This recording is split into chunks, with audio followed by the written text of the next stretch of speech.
Hey men, Mike Yarbrough here. Well, our beard oils have been out for sale for a little while now, and the reviews are starting to come in. Here's a 5-star review from Jasper I wanted to read to you guys real quick. Jasper says, "The real deal, period.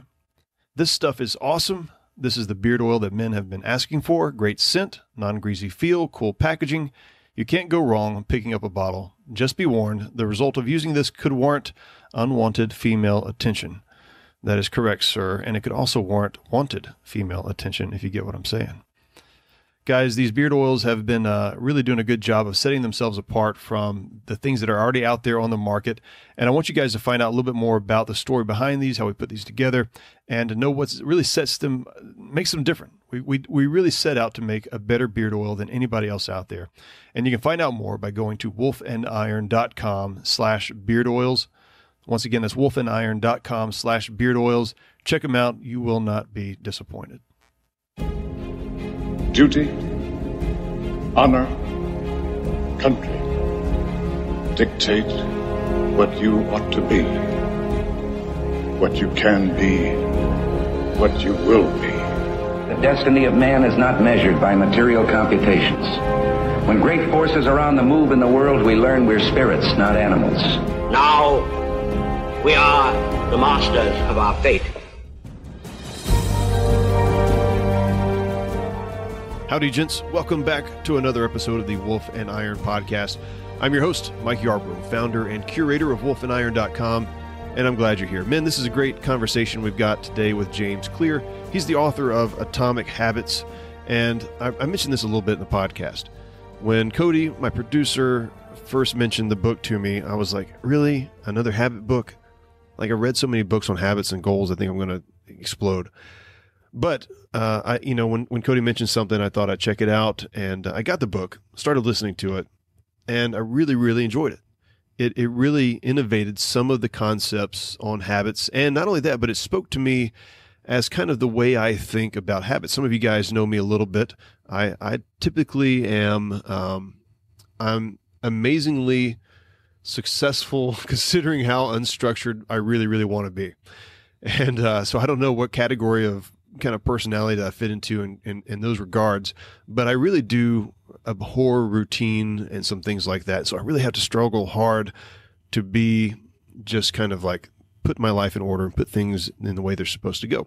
I love just the freedom to be creative and to kind of do whatever seems best in the moment. But obviously that doesn't work, and I wouldn't be where I am today if that was how I lived my life. But there is something about establishing habits that every guy needs, regardless of his personality type.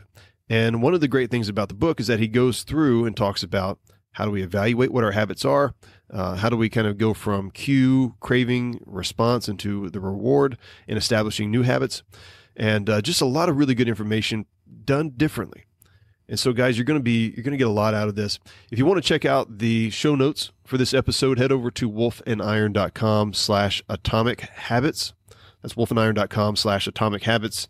And you can find out how to get in touch with James Clear there. Also, if you're new to the podcast, welcome. I probably should have put that at the beginning, but I was too excited about the conversation I just had. But welcome to the podcast. I'm glad to have you guys here. This is all about what it means to be a man. And obviously, if what being a man meant was a one chapter or one sentence type of thing, well, this wouldn't be around. Wolf and Iron wouldn't exist. But it's a constant improvement and evaluation of who we are as men. And the concepts are broad. It covers everything in our life, from the spiritual, the philosophical, the practical. And then obviously, if you want to connect with other men to be the kind of man that you want to be, you got to have other guys to do that. One of the great places to do that is in our Wolf and Iron community. That's our free Facebook group. You can get there by going to wolfandiron.com/thegroup. I'll let you guys know, we don't let just anybody in. In fact, we turn away more guys than we let into the group. Why do we do that? Because I got tired of being a part of Facebook groups that was just a bunch of nonsense talk, and it really wasn't very helpful, and it was just more stuff to fill up my social media feed. I don't need that. You guys don't need that either. I wanted to make sure we had high caliber men that wanted to have really good discussions about what it meant to be good fathers, good leaders, good husbands, how to set the example for their area of influence. Maybe that's their family, maybe that's where they work. And that's what we've got over there in the group. And I'd love to see you over there. Make sure you answer the questions when prompted. That's how we know if you're a good fit. And I look forward to having some great conversations with you over in our Facebook group. Okay, without further ado, here is James Clear, author of Atomic Habits. Mr. James Clear, welcome to the Wolf and Iron podcast. I'm really glad to be talking to you. Yeah, thank you. It's good to talk with you as well. So you're the habits guy and the author of Atomic Habits. And before we jump into kind of how you got started down this road, I just wanted to read a couple of the titles of the chapters for the guys who are listening, because one of the things that I'm impressed about with this book, well, let me back up a little bit. My friend Cody, producer of the podcast, he introduced me to the book. He said, Mike, you got to read this book. I want you to get James on the podcast. And I honestly kind of thought, okay, habits, I finished up, I think 2 books on this already. Anybody who can innovate on a topic, that's been around for so long, is always, that's always impressive to me. And you, sir, have done a really good job of innovating on this topic and really introducing some new concepts. And I thought just me calling out some of the chapter titles here would help the guys who are listening to this that may be in the same bucket that I am kind of catch, oh, hey, maybe James has got something new going on here. So guys, listen to this. We've got motivation is overrated. Environment often matters more. Let's see here. I'm just kind of flipping through. The role of family and friends in shaping your habits. The law of least effort. How to stick with good habits every day. The Goldilocks rule. How to stay motivated in life and work.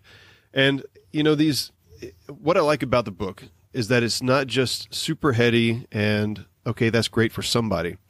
For some reason, and I think we'll get into the details here, this book really speaks to me and my particular personality, how I think about goals, how I think about habit forming. And I've never really been able to kind of solidify why it is that I think about them differently, but you've really done a great job of doing that. So once again, for the guys who are listening to this, Atomic Habits, that's the book, and James Clear is the author that we're talking to. James, you got a great story, man. Open us up with how you got started down this whole path of habits and why this is personal and why it means so much to you. Yeah, well, first of all, thank you. I'm glad that you enjoyed the book and found some new and interesting insights in there that maybe you hadn't read previously. I spent a lot of time reading all the books and research that were out on the market already and trying to think about the concepts in a new way, but not just like new for the sake of new, but like new in a way that could be easy to understand and easy to apply. So good to hear that that landed well with you. Yep. So my story, I mean, first of all humans are building habits all the time, right? Like you're doing this even if you aren't thinking about it. And so one of the key reasons why the book is important is because if that's true and you're building habits all the time, then we might as well ask ourselves, well, if I'm going to be doing this anyway, can I do it in a way that favors me or that works for me or that benefits me? And I kind of stumbled upon some of these ideas as a practitioner first, and then have spent the last 6 or 7 years researching and writing about it and thinking carefully about the science and so on. But the short version of the story is that in my high school career, I played baseball for a long time, been an athlete my whole life. My dad played professionally for the St. Louis Cardinals in the minor leagues. And so growing up, I, of course, wanted to be similar. And baseball was a big part of my life, and I suffered this really serious injury where I was hit in the face with a baseball bat. It was an accident, but I had to undergo surgery and couldn't breathe on my own and had to get air care to the hospital and was put into a coma overnight, and just a very long process of recovering from this. So I couldn't drive for 8 of the next 9 months. And the introduction of the book covers it in more detail. But the punchline of that story, of that process, was that I couldn't really flip a switch and just transform my life overnight. I had this really serious injury, and my only choice was to start small and to go slow. And so as I tried to rebound from that, I would do really simple things. I would focus on making my bed every day, or getting to bed at a reasonable time each night, making sure I got enough sleep, working on my study habits, and making sure that I was carving out a good hour or two to do that and be prepared. And started weight training, started doing exercising consistently. And by themselves, no one of those choices was transformative or even really that big of a deal. But when I started layering them together, I was able to recover from the injury and then start to improve a little bit.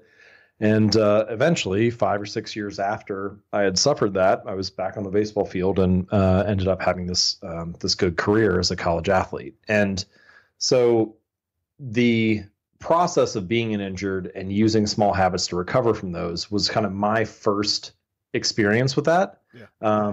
And my first experience putting the ideas into practice, even though I didn't have a language for it at the time. Sure. Like, one of the things that I say in the book is talk about the importance of trying to get 1% better each day, or kind of using this philosophy of making a small improvement each day as an approach to living life.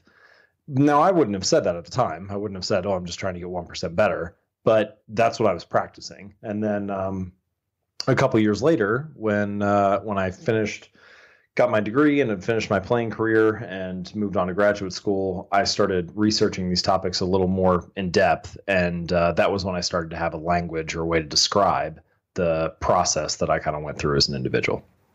I got to tell you, the baseball bat story, it starts off all nonchalant, like, right, in the book. And it just gets worse and worse as we kind of go down that road of, like, it's almost like from your vantage point of just, oh, I got hit with a baseball bat, okay. And then it just, gets worse and worse. And I'm just cringing. I was actually listening to it in the car, driving down to see my kid down in South Carolina. He's in college. And I'm just listening to this going, oh my gosh, like this is just such a freak accident type of thing that happened. But like you said in your story, it, in many ways, because it slowed you down, it forced you to take a look at your life, why it is that you do the things that you do, how to recover, in incremental steps. For most of us, habits are happening, almost on a subconscious level. We're not really thinking about it. How do we get to, without an accident or something that really just stops us in our tracks? How does the average person really take note of what their habits are and the things that are driving them to do the things that they're doing really unconsciously? Yeah, it's a good question. I think I don't mention this in the book, but it underlies a lot of the concepts I talk about. I like to think about the process of self-improvement as being circular. So usually it starts with some form of self-awareness. You become aware of something, a problem you're facing, a weakness that you have, a situation you'd like to change. And once you become aware of it, once your attention is allocated toward it, then you have the chance to change. And so then you make a choice about what you want to do differently. And in the beginning, that choice usually is followed by some kind of effortful action. So you go from awareness to what I guess we'd call deliberate practice, where you're kind of effortfully trying to do something better or learn a new skill or act in a better way. And then after you get through this period of deliberate practice, where it's kind of hard in the beginning, with increased repetition and frequency, your fluency increases, your skill increases, and then you kind of transition from deliberate practice to habit, because you can now do it more automatically than you did before, thanks to your practice. But at that stage, once it becomes a habit, then the circle starts to close again. You kind of get back to this like lack of awareness, because now you can do it. So you can do it easily. You can do it on autopilot. You can do it without thinking. And so I mentioned this in the final chapter of the book, the downside of good habits is that as something becomes more habitual, it becomes easier to overlook your mistakes. And so you kind of need to continue moving along that circle and come back to self-awareness and become aware of where you're at now at this point in time, and then do the process again, more deliberate practice for the next level and so on. And so we're kind of cycling through self-awareness to deliberate practice to habit formation and back. And this is something I cover fairly early in the book, chapter 4, I think, where I talk about using the habit scorecard in this process of what I call pointing and calling, where you're essentially pointing out the habits that you have right now. Because as you just mentioned, early on, most people aren't aware of their habits. They're just non-conscious routines that you're kind of falling into each day. They're these patterns you don't even think about. That's why they're habitual. You do them before you even realize it. So a simple way to do this is what I call the habit scorecard. And you basically just write down in granular detail each habit and action that you take throughout the day. So when you wake up in the morning, you might, you can just list this on a spreadsheet or a piece of paper or whatever you want. But it's like, okay, I wake up, I turn off my alarm, I check my phone, I get out of bed, I make my bed, I take a shower, I go to the bathroom, I brush my teeth, and you just go all the way through your day. And you'll usually find there's kind of like a bundle of behaviors in the beginning, like I just described your morning routine. There's usually one like when you get to work or when you start working, maybe around lunch, another one to wrap up the day, another bundle of behaviors around like dinner time, and then maybe something you do like a routine before sleep. Like those are kind of the big pockets. But the more granular that you get, the more you describe what you do each day, the more you realize what your habits actually look like. And once you have that list, then you can go through them. And you don't really need to like judge yourself or feel guilty about it, but you can just put a little plus sign next to ones that are positive, a minus sign next to ones that are negative, or maybe an equal sign if it seems kind of neutral. And as you do that, you're raising that level of awareness. You're trying to get to that first stage in the process of self-improvement where what are my habits? What am I doing each day? Am I actually paying attention to that? And that's what I call the habit scorecard, because you're kind of scoring them with that plus, minus, or equal sign. And once you do that, then you have like maybe a more clear picture of what your habits actually look like and what you can do to change them. So that's a great idea. And I definitely recommend for the guys to do that as well, because it's just becoming that initial stage of becoming aware of what your habits are. What do you want to change? What are the things that you do that you're, may not even be aware? It's also great to just recognize where the time sucks are in your life. I spend, 30 minutes doing this every day. What's the point?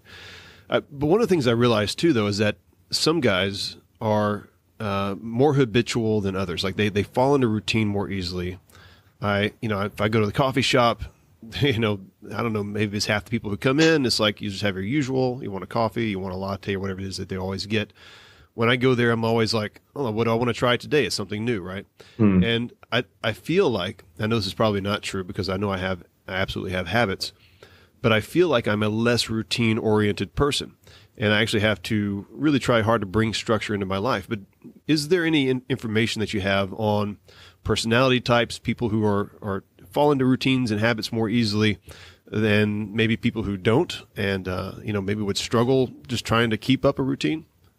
Yeah, so I talk about this later in the book. This idea that I haven't seen anybody else discuss it before. I think it's because we're kind of on the cusp of understanding this at a deeper level, but like the science isn't quite there yet. So most of our discoveries or the action steps are kind of like still based a little bit on intuition. But here's where it's currently at. So there are many different ways to measure personality. The most scientifically robust test is called the Big Five.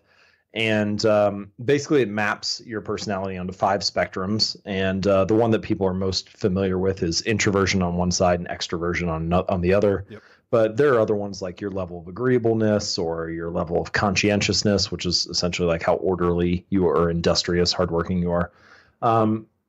But all 5 spectrums, all 5 traits on the Big Five have been linked to your DNA, have been linked to have some kind of genetic underpinning. And that totally makes sense because the definition for personality is that it's the set of traits that do not differ from environment to environment. Because if your behavior is differing based on the context, then by definition, it's not your personality. It's just based on the environmental context. And if context changes, your behavior changes too. Sure. So the point here is there's some kind of DNA underpinning, and you've got these 5 traits. And so the question I had and that I dug into a little bit more in that chapter is, well, what if, you could imagine, for example, someone who is high in agreeableness. Well, it turns out that those people tend to have warm and kind and considerate personalities. Okay. And they also tend to have higher natural levels of oxytocin. So there's kind of this hormonal difference. And you can imagine someone who feels warm and kind and considerate might have an easier time of building the habit of, like, say, writing thank you notes to someone or organizing like social get-togethers and gatherings. That's just kind of more natural for them, especially if you pair that with, say, like extroversion. So I think there certainly is a difference. And that was kind of your core question, is like, is that possible that maybe I'm the type of person who like doesn't adhere to routine as much or doesn't, build as many habits? And I think, in any population, you're going to look at a set of people and there's going to be variance in the amount of whatever trait you're looking at.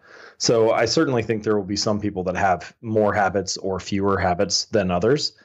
That said, the human brain needs habits to survive. And so all humans are going to have them to a certain degree just to get through their day. Like, you don't think about, you walk into your bedroom and you flip on the light switch. Well, everybody who is walking into their bedroom, flipping on the light switch, has a habit of reaching to that exact spot to flip the light switch on. You don't think about it. It's non-conscious. And there's all kinds of stuff like that you use to get through the day. But then there's, as you get further and further along the spectrum, there's maybe other areas where like you differ, like your order at the coffee shop on what you're going to get to drink. So I guess my short answer there is that habits certainly differ by personality. And I think the practical takeaway, like, okay, maybe that's interesting, but what can we actually do with this? I think the practical takeaway is, how can you think about your personality and try to select the habits that work best for you? Like, let's say you're trying to build an exercise habit. For the person who's high in extroversion and agreeableness, they might love going to like a group workout class. They get social interaction in addition to the exercise they're trying to build. So that like is a magnifier of it. For someone else who maybe is more introverted or perhaps is a little more anxious and worries, neuroticism is another of the big five. Perhaps they're a little more anxious or worries about social situations like that. Maybe going to the gym for them feels like they're being judged, feels like, they're uncomfortable with all the people around. And so perhaps for them, maybe like a home workout program or a DVD or a yoga program on YouTube or something like that would be more appropriate. And so both of those people are trying to build the exercise habit of working out. But they're doing it in a way that aligns with their personality. And so I think that's kind of the real takeaway of that section. Well, that's some really good insight. And I think it's one of the reasons that this book really speaks to me and how I think about habits and goals, because most of the habit books that I've read previously, while they've got some good insight in there, and they're definitely for somebody, or even the goals books, maybe it's not habits, maybe it's just more about getting stuff done.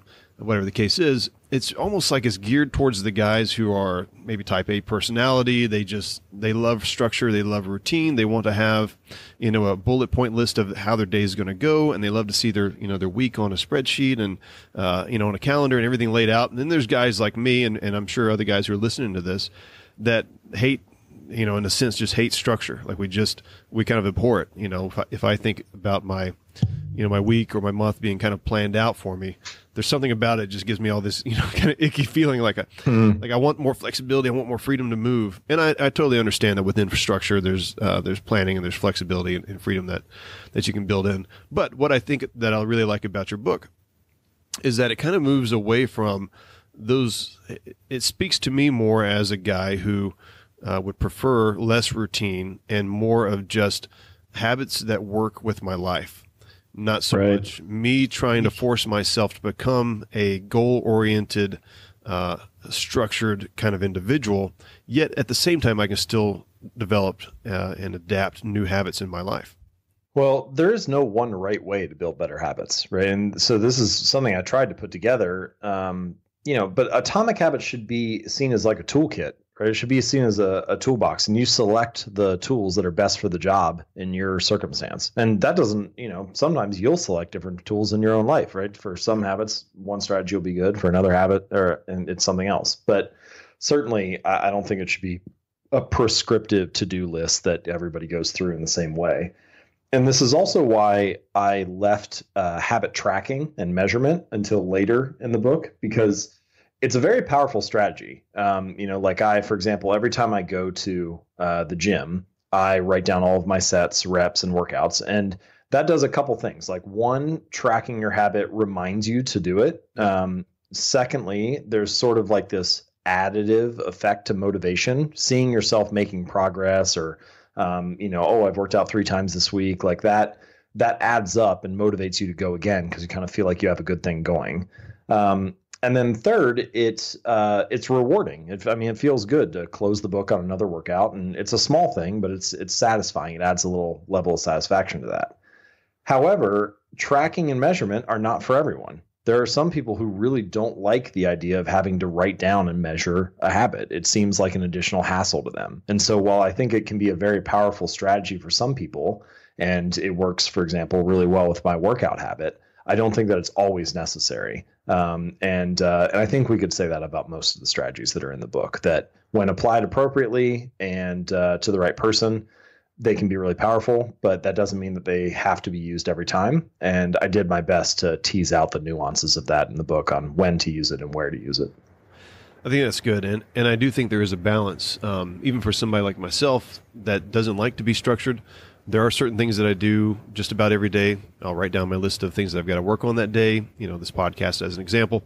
But I've also got this little app, and it's not structured at all. It's basically just a little list of check off the box of things that you want to do. And it's probably 5 or 6 things on the list.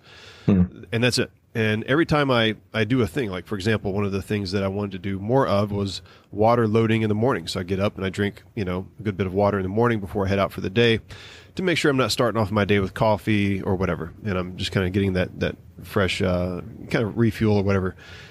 But when I do that, I check it off the list. Well, the list reminds me, oh, yeah, there's another thing that I want to tick off, and here's a couple of other things, right? So it does keep it fresh on my mind, but it's not like this exhaustive list of 20 things that I want to accomplish during the day. And so I do think that there is that balance that people have got to find of, okay, if I don't want to have do this at 9 o'clock and then do this at 10 o'clock and then this at 11, if that's not your thing, you can find some balance there of forming good habits. And like you said, just a list of some kind, habit tracking, or something that reminds you, that gives you that cue to just keep pursuing the right habits that you want to pursue and make the changes that you want to make.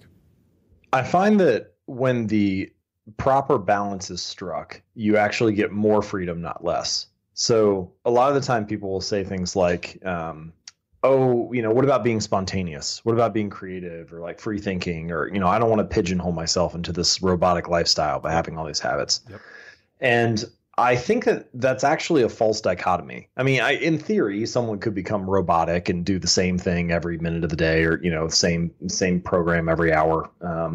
But I think in practice that rarely happens, partially because life throws you a lot of curveballs, and there's always, we all get things in our email inbox, or people texting or calling us, and, there's always interruptions and things like that.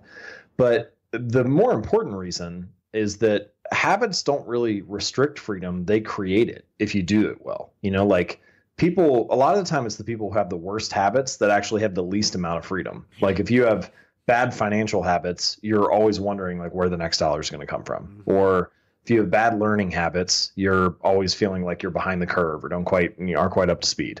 If you have bad exercise habits, you always feel like you're low on energy, or bad nutrition habits, same thing. And so if you can get just a few of those key things together, like I think your example of writing down your most important tasks for the day and at the beginning of each day, that's like a simple habit, only takes, 5 minutes, Yep. But man, it really sets up the rest of your day in a much more productive direction. And because you're able to knock down those big important tasks, you first of all end the day with this feeling of satisfaction where you're like, okay, I actually got something meaningful done today. But then because you like clear out some of the important stuff early on, if you get to be like, 11:30 or 2 p.m. or whatever, and something does creep in and all of a sudden you have to take care of it, well, it doesn't wreck your whole day because you have the space, you have the freedom to do whatever that thing is that came up. And that's partially because you had your habits dialed in the first place. Yep. That's good. Really good point. When we think about goals, and I think this has been drilled into us over and over and over again, goals. What are your goals? Define your goals. And you kind of take that apart in the very front of your book, where you begin to kind of say, well, goals really aren't the main thing. Goals will happen if you establish good habits. But give us an idea of how those two things work together, because I know a lot of guys are very much trying to get into the mindset of being goal-oriented. The New Year's is coming up, and everybody's going to be, well, actually, a lot of guys are not going to set goals because they failed to keep them for the last umpteen years. But give us an idea of how setting good habits can still help us to reach our goals. Sure. So first of all, this is coming from someone who set goals for many different areas of my life for a long time. I would set goals for the grades I wanted to get in school, or how much weight I wanted to lift in the gym, or what I wanted my business to do in the next quarter, like all kinds of stuff. And at some point I turned around after like a decade of that and was like, sometimes I achieve these goals, but a lot of the time I fail. So clearly setting the goal is not the thing that's determining whether I'm moving forward or not. And I think you actually see this in many areas of life. Like often the winners and the losers, so to speak, in a particular domain, they have the same goal. Like every candidate who applies for a job has the goal of getting that job. Every Olympian has the goal of getting the gold medal.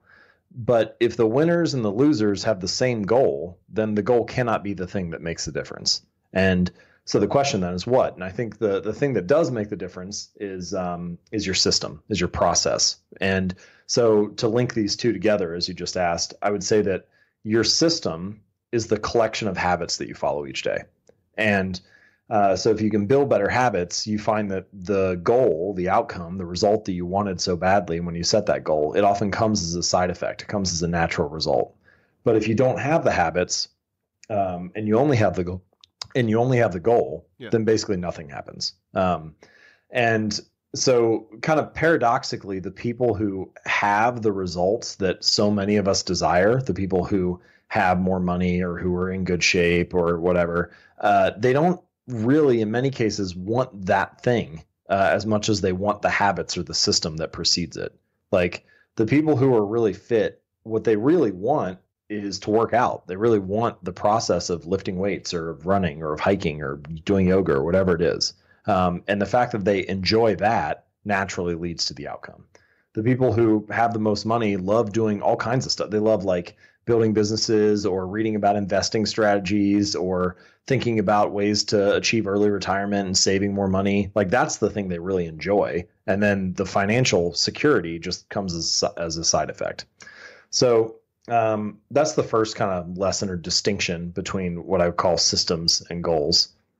And the second one that I think is worth mentioning is that achieving a goal, achieving a particular outcome only changes your life for the moment. You know, like we often think that what needs to change are the results in our life. For example, you might think that, okay, I have a messy room and I need to clean that room. So what I need is a clean room. And so you get all motivated and you spend 2 or 3 hours cleaning it, and then you finish the day and you have a clean room. But if you don't change the sloppy, messy, pack rat habits that led to a dirty room in the first place, then 2 weeks or 3 weeks or a month from now, you end up with a messy room again. Yep. And so what you think that what needs to change is the state of the room, but actually what needs to change is the state of your habits. And if you change the habits, if you develop these cleaning habits, then the room just shifts itself as a natural result. And I think that can apply to many other areas of life. And so it's not that goals are useless. I do want to add that caveat. I feel like goals are useful for providing clarity. They're useful for determining a sense of direction, for figuring out where you're going to allocate your attention. But once you've done that, and that's a pretty quick process to say like, okay, this is what I want, then you're probably much better off spending the bulk of your time thinking about the system of habits that could lead to that goal rather than the outcome itself. Yeah, that's good. And as you mentioned in the book, it's easy to get discouraged when we have goals and they are difficult to measure our progress. You use a great example. I've actually used this several times since reading it in the book. The example of the ice cube, right? Where, we've got an ice cube sitting in a room, the temperature's, 28 degrees, whatever the case is. You turn the dial up to 29 degrees, nothing happens. You turn it up to 30 degrees, nothing happens.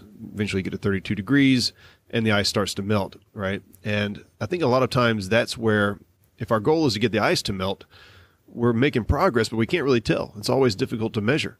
Am I reaching my goal? Have I achieved my goal? Did I have a setback? How far was that setback? What's working, what's not working? But just like you talk about, you make these incremental changes, these atomic habit changes, and each degree of adjustment really matters. And all we have to think about is, am I doing the thing that is habitually what a person that wants ice to melt would do? Am I raising the temperature? Am I going to the gym? Am I doing the whatever the things are that I know will eventually get me to be, at the goal that I'm trying to achieve? And I think that's just a great example, and it just made that really clear for me. Yeah, that shift from 31 to 32 degrees is just one degree, like every other little shift that came before it. But you can't melt an ice cube unless you go from 28 to 29 and 29 to 30 and 30 to 31. You can't just like jump to the last step. Right. And that concept of like you need to put in your reps, you need to make those small adjustments. It makes sense when you hear it laid out like that, but it's hard to practice in daily life because what it often feels like is it feels like you're not getting anywhere. You do like you go from 28 to 29, 29 to 30, and you're like, I'm putting all this work in, but I don't have anything to show for it. The ice cube's still there on the table. It hasn't melted yet. And so what it feels like is your work was being wasted, but it wasn't being wasted. It's just being stored. And so often you have to keep putting in the reps, banking that work, storing that work until you get to that phase transition. Man, I tell you, like not everything in life works exactly like that, but it's remarkable how often it feels like that. And it kind of seems that way. Like, my wife and I train in the gym together, and she's been doing a great job and has been training for a while, but it's only really been like the last 2 months where she feels like, oh, suddenly I can like see some changes in the mirror. And it's like, well, obviously your body didn't actually change overnight, but right. That's what it felt like. Right. Sure. And so there are a lot of things like that you need to develop that philosophy of what I call it the plateau of latent potential. You're like building up that potential, but it just hasn't been released yet. And you need to be willing to show up and keep putting your reps in to get 1 degree better or 1% better, even when you don't have anything to show for it yet. And if you're willing to do that and live your life that way, then eventually you're going to get to that phase transition. The results will come through. Yeah. Absolutely. Absolutely. One of the concepts that you talk about in the book that I really related to was this notion of changing how we see ourselves, our own identity, our view of ourselves in relation to the habits that we do. You're reaching for that slice of cake and you go, okay, would the skinnier version of me go for that, right? Would the fit version of me sleep in and skip exercise today? And I thought I'd give just an anecdotal example from my own life. Something that just keeps coming to mind.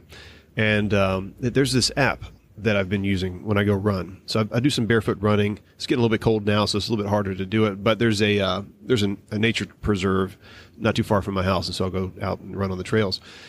And there's this app called Zombies Run. Well, actually, it's got an exclamation point, so it's like Zombies Run. And it's basically a kind of a radio drama app that takes you into this colony of survivors from a zombie apocalypse. And so while you're listening to your music, it's an incredible idea, and it's been around for a couple of years actually. But while you're listening to your typical music on Pandora or Spotify, whatever it happens to be, they'll come in over the radio and, hey, Runner 5, that's your name.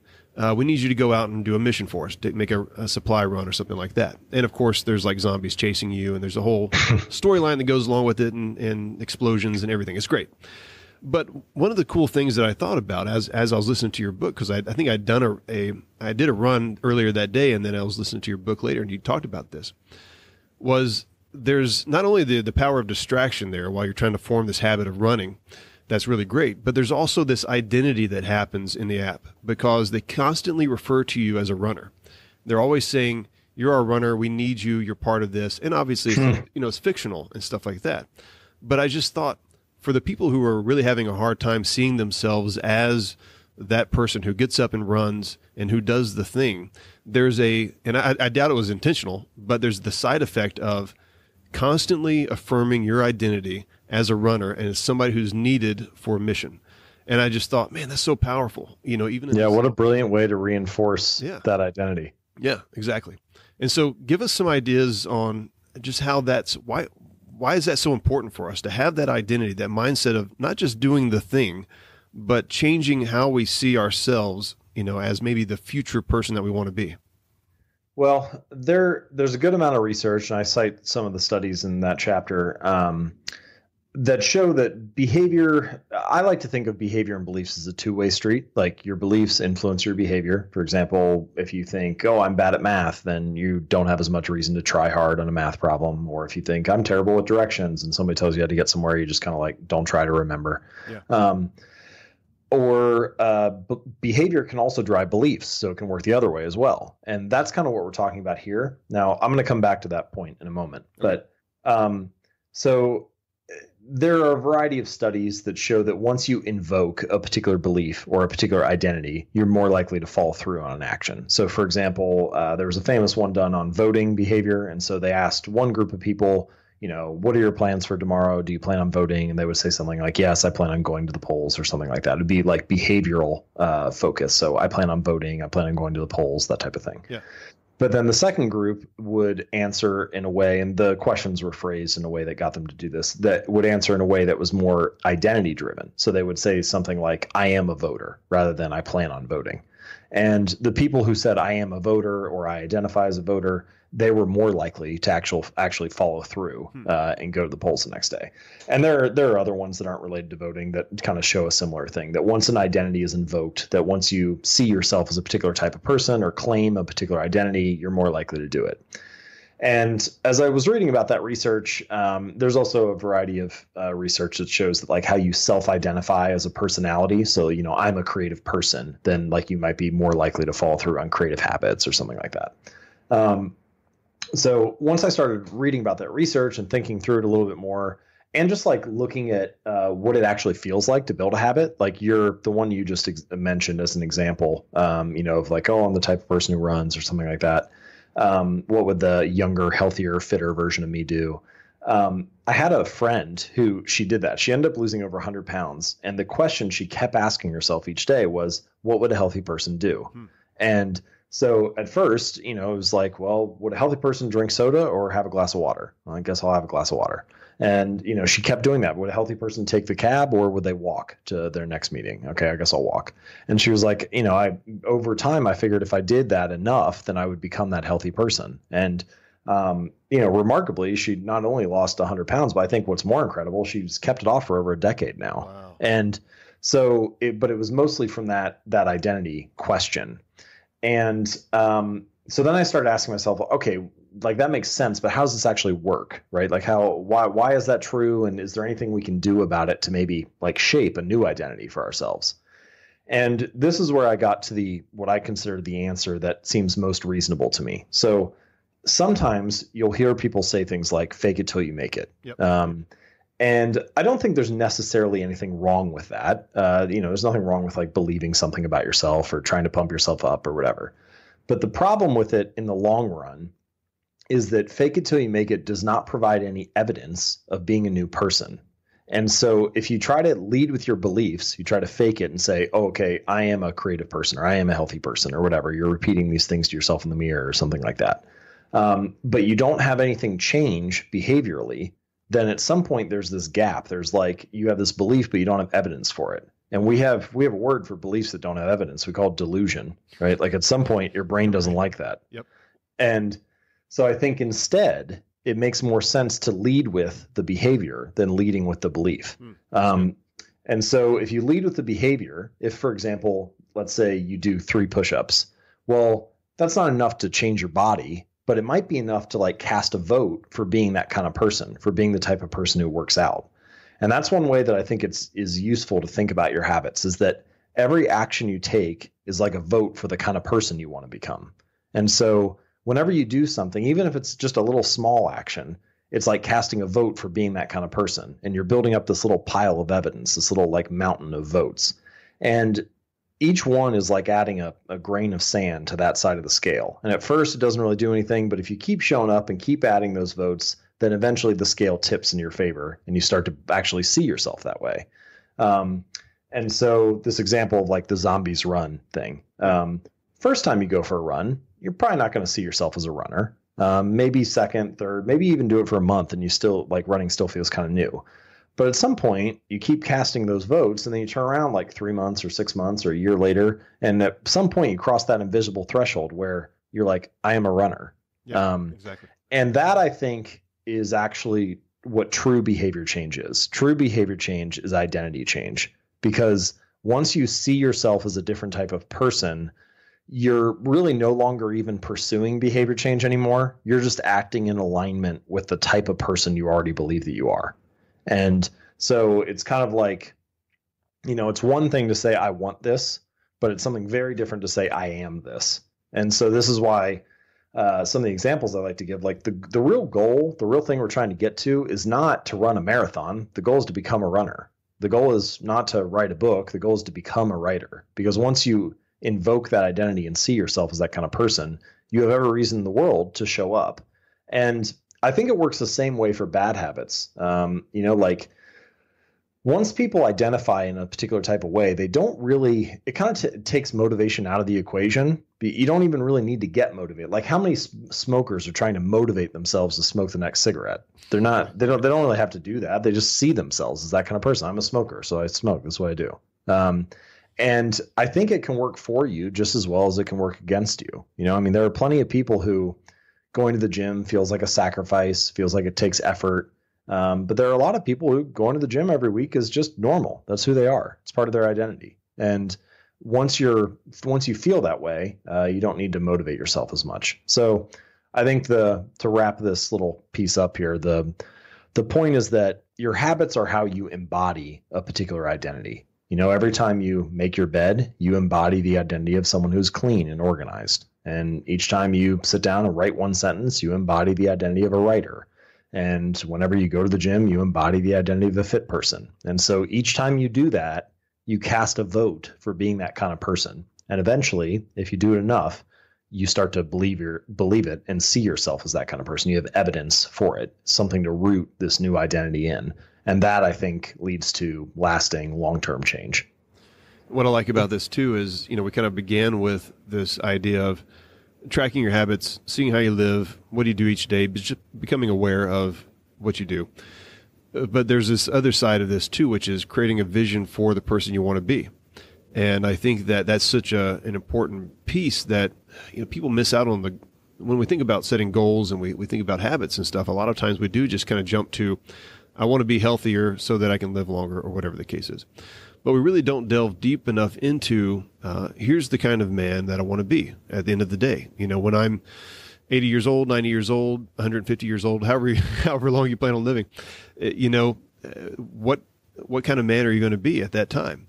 And one of the things that I've noticed about people who are serious about changing habits in their life is that there are dramatic changes in almost every facet of either their personality, the way they live, how they spend their money, how much money they have, what they consider successful, the way they speak to each other, to their wives, to their kids, dramatic changes in their lives.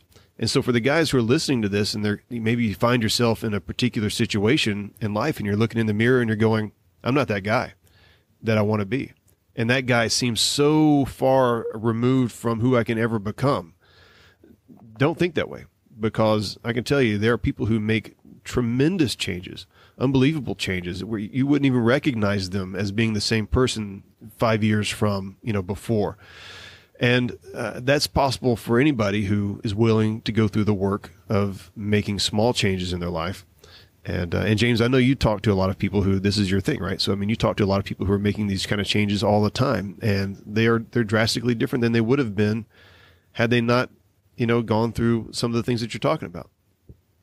Yeah, you can really surprise yourself with the degree to which you can grow and change. I think it comes back to that common saying, like, we overestimate what we can get done in a day or a week and underestimate what we can get done in a year, or 5 years or 10 years.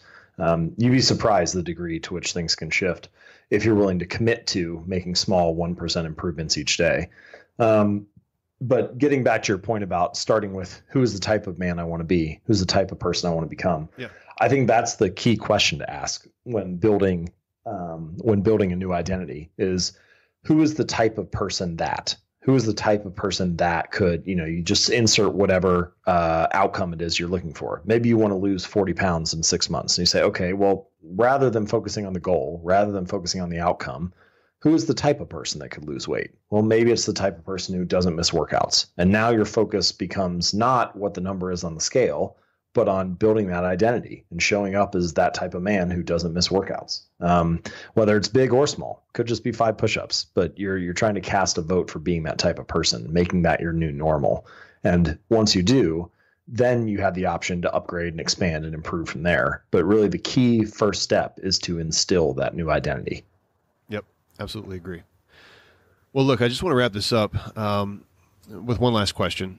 I know you help a lot of people, men and women, come to you from all over, wanting to change their lives, wanting to change who they are and their habits. And just give us an idea of what this means to you as a man. I always love to hear from my guest, with the work that they're doing, how it's impacting them in particular. What does it mean to you as a man to do what you do today and I know you went through some hard stuff to get on this road, but it's changing lives. It means a lot to people. How is that impacting you? Oh, well, thank you so much. Everybody wants their work to matter, right? And so I'm no different in that sense, right? Like I want to make whatever difference I can in my little corner of the universe, and try to move things in a positive direction, to feel like humanity was better off for the work that I shared or the ideas that I put out there. And hopefully that's true. It seems like the feedback so far has been good, and that feels great. You ask, like, what does it feel like? What is it like on a daily basis? In one sense, it's a little bit weird because the internet creates this, like, you have the option for this one-to-many communication, which is very not natural, right? Like, it's not like I walk out of my home in the morning and there are, like, 100,000 people in the streets waiting for me to speak. Like, nobody, that never happens in a physical sense. Sure. It only happens in a digital sense. Yeah. And so that part's a little strange to think, like, sometimes I'll ask myself that, I have about 400 or 500,000 people on my email list now. Wow. And I'm like, is that real? Like, are those really is it really 400,000 people that are actually reading it? Like, is it actually, and because the number feels weird, to think about it that way. But it feels great to know that whatever the number is, that there are people out there who are finding it useful and applying it. And the best messages I get are the emails from readers who say, I took this idea and I used it in this way, or like I had a surgeon tell me that they printed out a particular article and put it on the wall in his operating room or in the waiting room for patients to read, or a company who took another article I wrote and, like, made it the slogan for their department for the rest of the year.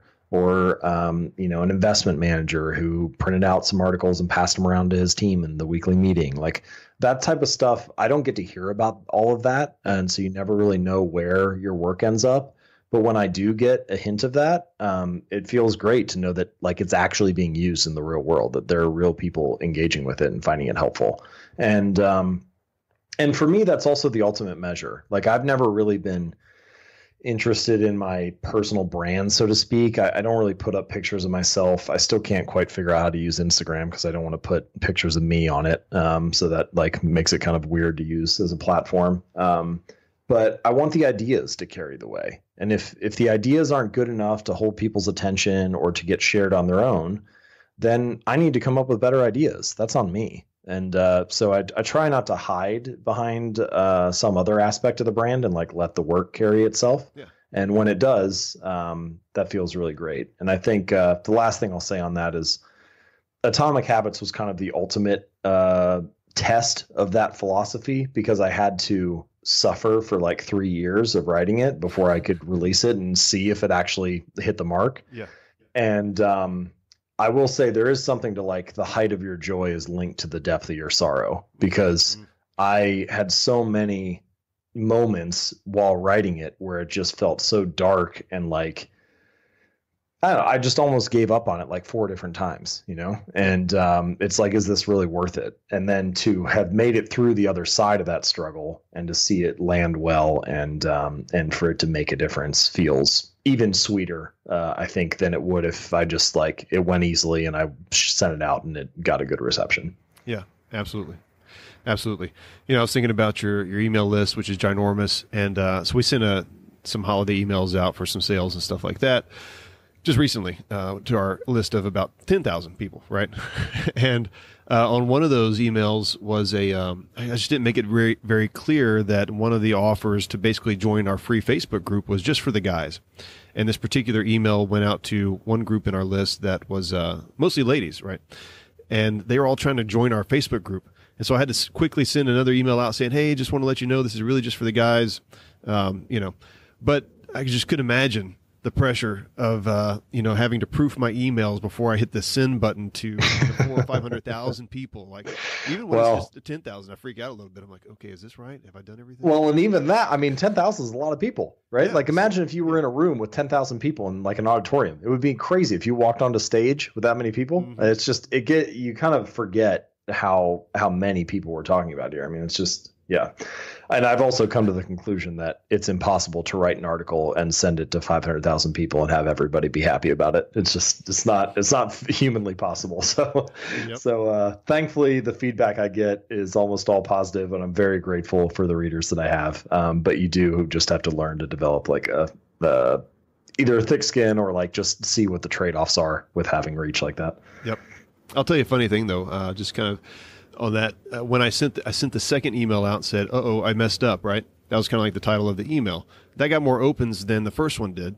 And not only that, but people were responding back to me saying, "That's why I love this company. You guys are so much fun. You know, you'll admit a mistake." And I was like, okay, like I totally didn't expect that, but it was, right. You know, you just never know how it's going to go. It is funny. That level of authenticity counts for a lot though. I feel uncomfortable talking about my own story, so I don't write about myself very much. We started a little bit and mentioned what's in the introduction to the book, but like my publisher and agent had to push on me hard to get that in there because I want it to be about the ideas. I don't want it to be about me. Yeah. But every time that I open up or be authentic or, share a little bit of that, show the human side, which is essentially what you were showing with that, I screwed up email. Yep.